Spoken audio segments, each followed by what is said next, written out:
Servus, Glück auf und herzlich willkommen zu einem weiteren FC Bayern Talk. Ja Leute, 4. Bundesligaspieltag in Leipzig. 1:4. Am Ende ein klares Ergebnis.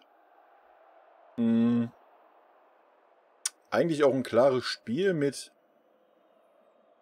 für uns ungewöhnlich weniger Spielanteile, würde ich so ein bisschen sagen. Erstmal, also erste Halbzeit war von beiden so lala, sag ich mal. Aber erste Halbzeit war viel auf beiden Seiten bis zum Strafraumgespiele. Relativ wenig Torchancen auf beiden Seiten. Ja, Leipzig hatte so ein paar Schüsschen, nenne ich es mal. Aber hinten haben wir alles im Griff gehabt eigentlich. War ich nicht ganz so einverstanden mit der Leistung der ersten Halbzeit von uns, muss ich sagen. Zweite Halbzeit hat mir deutlich besser gefallen. Auch wenn man ehrlicherweise sagen muss, ja, es waren 15, maximal 20 Minuten, wo wir Vollgas gegeben haben nach der Pause.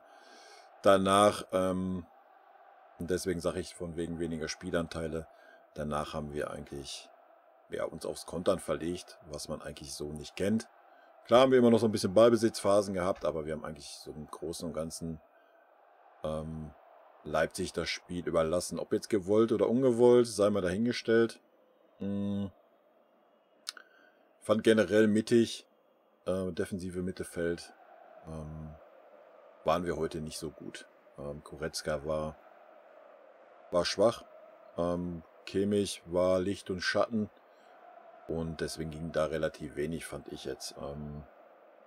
Dann später mit Sabitzer, dann waren die irgendwie, erst war er ein Stück vorne, dann waren sie beide auf einer Linie, so dass gar keiner mehr vorne attackiert hat aus der Mitte heraus. Fand ich ein bisschen komisch.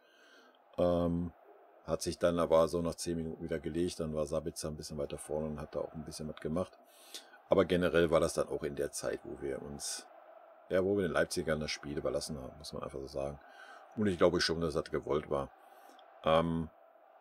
Leipzig hat es ansehnlich gemacht, bis zum 16er und das war's. Muss man ganz klar sagen. Also es war jetzt nicht so, dass Leipzig da sich Chance um Chance rausgespielt hat. Ja, die hatten zwischendurch mal so 10 Minuten in der zweiten Halbzeit, wo sie 2, 3 Halbchancen hatten. Aber ja, wie gesagt, bis zum 16er war es gut anzuschauen. Danach ist es verpufft. Und da muss man auch mal, ganz großes Lob an Upamecano sagen heute. War für mich der Granate. Ist immer rausgerückt, hat da die Bälle abgefangen, ist ins Mittelfeld gerückt, hat die Bälle abgefangen. Mega stark. Auch dass Hernandez ohne jegliche Spielpraxis gleich so drin war. Aber gut, ist halt ein Fighter, war. Hat mir sehr gut gefallen. Pavard, ja, war okay, sag ich mal. War so ein typischer Pavard. Relativ wenig nach vorne. 2-mal oder so hat er mal den Weg mitgemacht. Was aber okay war, weil die linke Seite heute das Prunkstück war mit Davis und Sané. Sané war mega stark. Davis war auch sehr gut. Dafür natürlich hinten so ein bisschen offen. Wo man sagen muss, dass wir teilweise mit Dreierkette gespielt haben dann. Und Davis nur vorne war. Das hat ganz gut geklappt. Aber dadurch war es auch ein bisschen, ja, nicht ganz so einfach. Man sieht, dass wir da noch Probleme mit haben mit der Dreierkette. Aber ich finde es gut, dass wir das antesten, auch in solchen Spielen. Und dass die Mannschaft sich da mal ein bisschen dran gewöhnt. Ich denke, da sind wir auf einem ganz guten Weg. Und am Ende des Tages, ja, war es ein verdienter Sieg. Aber jetzt kein spektakulärer Sieg, wie man es hätte erwarten können, nicht. Aber wie man sich vielleicht gewünscht hätte. Ich meine, 4-1, da gibt es nichts dran zu deuteln. Ja. Und man darf halt nicht vergessen, dass wir Dienstag, oder wann spielen wir? Dienstag schon in Barcelona spielen. Also von daher schon alles so verständlich, wie es war, dass man dann so das Spiel in Anführungsstrichen außer Hand gibt. Haben wir ja nicht. Wir haben uns halt weiter zurückgezogen. Teilweise war ja dann nur noch Schuppo irgendwie vorne. Und ab und wann ist Musiala mal nach vorne reingestoßen. Ansonsten haben wir Leipzig kommen lassen, bis sie erstmal in unserer Hälfte waren. Also wir standen tief. Und das war okay. Kräfteschonend, alles gut. Ja. Ich würde sagen, wir schmeißen mal einen Blick in die Statistiken. Muss mir auch mal angewöhnen, dass ich, wenn ich da hier umsmashe, schon mal den mache. Gut, das geht natürlich nicht. Muss ich, wenn ich wieder zurückschalte. Gut, schauen wir mal rein. Ballbesitz, ja, man sieht es auch. Also hat mich mein Eindruck nicht getrügt, dass wir weniger Ballbesitz hatten. Wie gesagt, das liegt halt einfach an den letzten 20, 25 Minuten haben wir einfach das Spiel Leipzig überlassen. Abseitsstellung 4-1, Fouls 9-13, Zweikämpfe 56-43. Das ist auch relativ schlecht, habe ich so eigentlich nicht gesehen. Ich hatte schon so das Gefühl, dass es 50-50 war. Schüsse insgesamt 10-18, Schüsse aufs Tor 4-6, Ecken 2-6, Flanken 16-5. Ja. Sind wir wieder bei dem Phänomen, dass wir keine Flanken mehr schlagen. Aber wenn wir da damit 4-1 gewinnen, ist alles gut, oder? Gewonnene Zweikämpfe, Davis 7, Hernandez 5, Sané 5. Ballkontakte, Davis 69, Kimmich 68, Neuer 61. Wow. Manuel Neuer an Platz 3. Das sagt auch schon ein bisschen was aus. Gefault wurde interessiert uns nicht. Schüsse insgesamt Levi 5, Sané 2, Sabitzer 2 und Torschussvorlagen Sané 4, Davis 3, Kimmich 2. So viel mal zu den Statistiken. Ja, ich würde sagen, ihr kennt's, ich gehe mal so ein bisschen auf die einzelnen Spieler ein. Werde da so meine Noten rausballern. Zu Nagelsmann, zu den Wechseln. Ich meine, Musiala, klar, für Gnabry war der logische Wechsel. Sabitzer für Goretzka hätte ich mir eigentlich schon eher gewünscht. Ich fand Leon heute richtig schlecht. Ich hätte ihn schon zur Halbzeit draußen gelassen. Obwohl er sich dann so die letzten 5 Minuten hat er sich ein bisschen gefangen, aber vorher war das gar nichts. Ich habe auch noch keine gute Leistung im Bayern-Trikot gesehen dieses Jahr von Goretzka. Was ein bisschen schade ist, wenn man das Potenzial sieht, was er hat.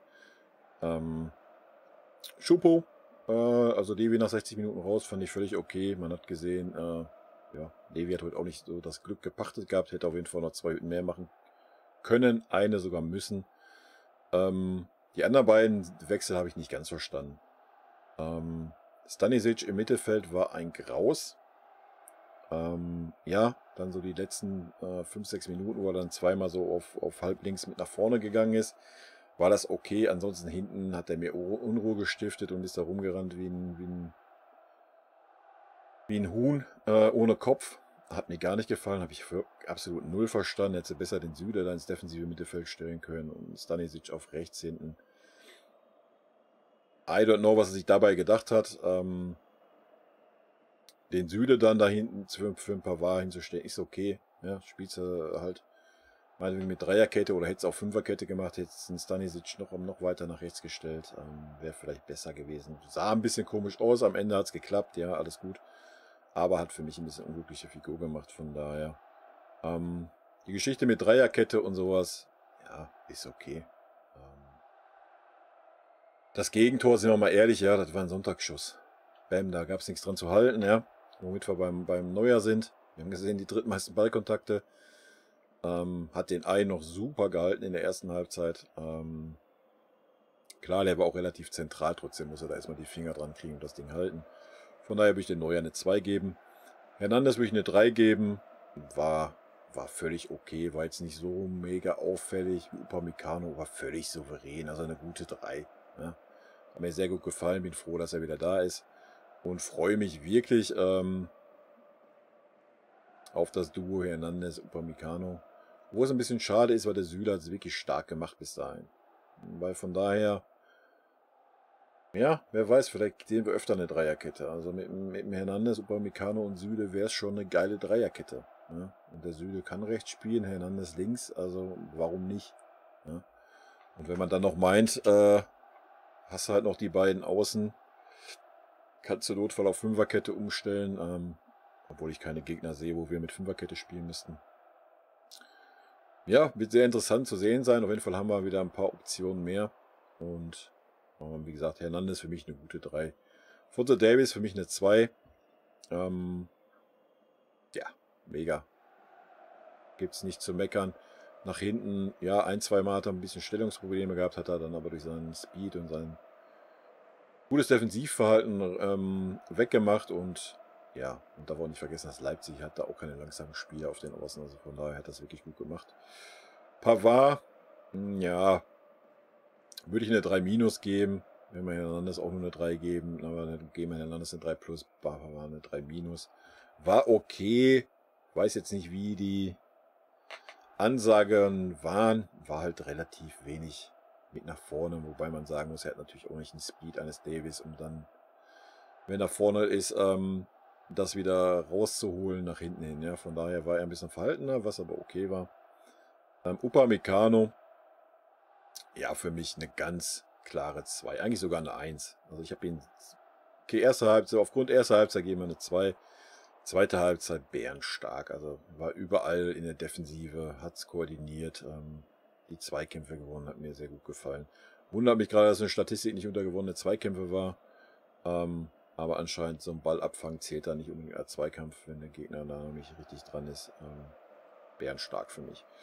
Müller, ja, Müller würde ich eine 3 geben, war okay, hat ein paar gute Szenen gehabt, aber auch ein bisschen Schatten. Ja, wie es halt so ist. War okay. Gnabry, dasselbe, war jetzt nicht schlecht. Mir auch ganz gut gefallen. So ein bisschen nach hinten, ja, da hat er wieder so ein bisschen den Schlendrian drin gehabt. Und war nicht so auffällig wie Sané, ja. Sané würde ich heute aber auch eine 2 geben. War mega stark nach hinten, hat er versucht, wenn er ein Dribbling mal verloren hat. Hinterher hat die Bälle auch zurückgeholt und ja, wie er 2, 3 Bälle mitgenommen hat, vorbereitet hat. Klar, das Tor war jetzt keine große Kunst, ja, aber bärenstarke Leistung, also definitiv auch eine 2. Kimmich, ja, Kimmich würde ich auch eine 3 geben, Licht und Schatten heute, konnte das Spiel nicht so dirigieren, fand ich.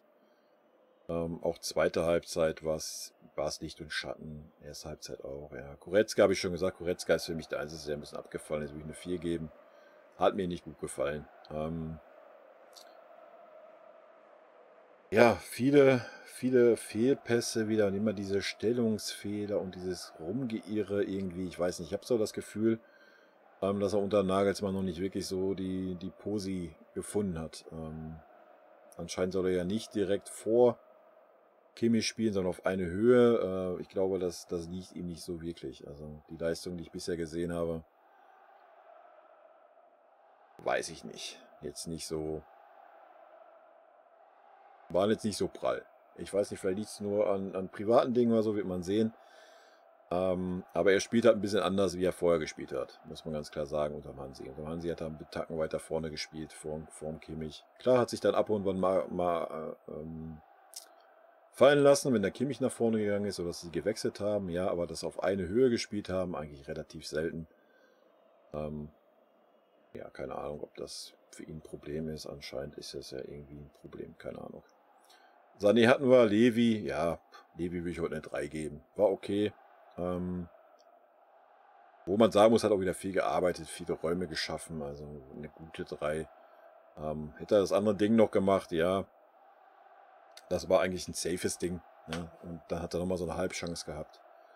Aber alles gut. Eine gute 3, denke ich, kann er auch mal verkraften. Jamal Musiala, ja, ich glaube, da können wir nur eine 2 geben. Also, ich weiß nicht, was wir zu dem Jungen noch sagen sollen. Jedes Spiel, wo der reinkommt, zaubert der da rum. Das Tor, Ballannahme, bam, rein. Ne, aus dem Winkel auch noch. Alter Betty muss er halt erstmal so machen. Dann die Torvorlage, klar. Guckt euch den Gnabry an, der versucht das 300 Mal im Spiel, den Ball rüber zu kriegen, kriegt den Ball nicht rüber. Gibt's nichts zu sagen, Leute, klare 2. Sabitzer, ja, halbe Stunde können wir noch so gerade bewerten, würde ich sagen. Hat am Anfang auch Schwierigkeiten gehabt, wie ich ja schon sagte, auch so auf einer Höhe mit dem Kimmich, das war auch schwierig irgendwie. Danach war er einen Tacken weiter vorne, dann war es okay. Zum Ende hin war er dann wieder auf einer Höhe, weil wir dann Leipzig auch das Feld überlassen haben. Da war es ein bisschen besser. Will ich eine 3 attestieren. Hat sich reingehauen, hat alles versucht, denke ich. Hat mal gesehen, dass er ein Fighter ist. Werden wir mal sehen, wie er bei uns weiterhin so einschlägt. Aber solange Goretzka diese Form hat, wird er auf Einsatzzeiten kommen. Levi. Schupo. Ja, Komm, bewerten wir auch noch, auch 59. Will ich auch eine 3 sagen. Sieht manchmal ein bisschen unglücklich aus, wenn er da vorne dann so alleine da rumeiert und wenn nicht mehr gepresst wird, keiner mehr aufrückt, ja, wenn er da sich ein bisschen leer läuft. Aber das Tor dann noch souverän gemacht, hat dann noch mal ein bisschen Pech gehabt mit der einen Abseits-Sache. War klares Abseits, keine Frage. Süle und Stanisic, ja, da brauchen wir keine Noten geben für ein Viertelstündchen. Wie gesagt, Wechsel habe ich nicht ganz verstanden. Hat für mich ein bisschen mehr Unruhe reingebracht, so die ersten 10 Minuten lang Stanisic, da wo er rumgeirrt ist, irgendwie, ich weiß nicht, ob er dann der dann echt eine Fünferkette sein sollte oder eine Viererkette mit ihm auf links und dann der Davies weiter vor oder sowas. Ich habe keine Ahnung, sah ein bisschen schwierig aus, das Ganze. Aber gut, ist ja nichts passiert, 4-1 gewonnen, Mund abwischen, verdient gewonnen, denke ich. Und jetzt geht es Dienstag gegen Barca. Freue ich mich sehr auf das Spiel, bin sehr gespannt. Leider bin ich arbeiten. Ich hoffe, ich kann da ein bisschen was luschern. Wenn, ja, ich weiß ja noch nicht, wann ein Tor kommt, dann ja, wird dann auf jeden Fall dann Mittwoch kommen, aber ob morgens oder abends, weiß ich noch nicht, je nachdem, wie ich es dann schaffe, irgendwas aufzunehmen. Gut, Leute, das war's, kurz und schmerzlos. Ich bedanke mich für die Aufmerksamkeit. Wenn ihr eine andere Meinung habt oder irgendetwas zu sagen habt, immer gerne in die Kommentare. Ich freue mich über jeden Kommentar. Ansonsten, Leute, rot-weiße Grüße gehen raus. Ihr kennt das Spielchen. Wenn ihr neu hier seid, ihr mehr sehen wollt, abonniert den Kanal, aktiviert die Glocke, damit ihr keinen Video verpasst. Und ansonsten bleibt mir zu sagen, bleibt gesund. Bis dann. Tschüssi.